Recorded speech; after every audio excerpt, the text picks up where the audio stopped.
A reading from the Holy Gospel according to John. Jesus went off to the other side of the Sea of Galilee, or of Tiberias, and a large crowd followed him, impressed by the signs he gave by curing the sick. Jesus climbed the hillside and sat down there with his disciples. It was shortly before the Jewish feast of Passover. Looking up, Jesus saw the crowds approaching and said to Philip, "Where can we buy some bread for these people to eat?" He only said this to test Philip. He himself knew exactly what he was going to do.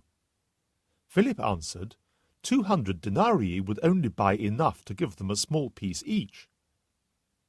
One of his disciples, Andrew, Simon Peter's brother, said, "There is a small boy here with 5 barley loaves and 2 fish. But what is that between so many?" Jesus said to them, "Make the people sit down." There was plenty of grass there, and as many as 5,000 men sat down. Then Jesus took the loaves, gave thanks, and gave them out to all who were sitting ready. He then did the same with the fish, giving out as much as was wanted. When they had eaten enough, he said to the disciples, "Pick up the pieces left over, so that nothing gets wasted." So they picked them up and filled 12 hampers with the scraps left over from the meal of 5 barley loaves.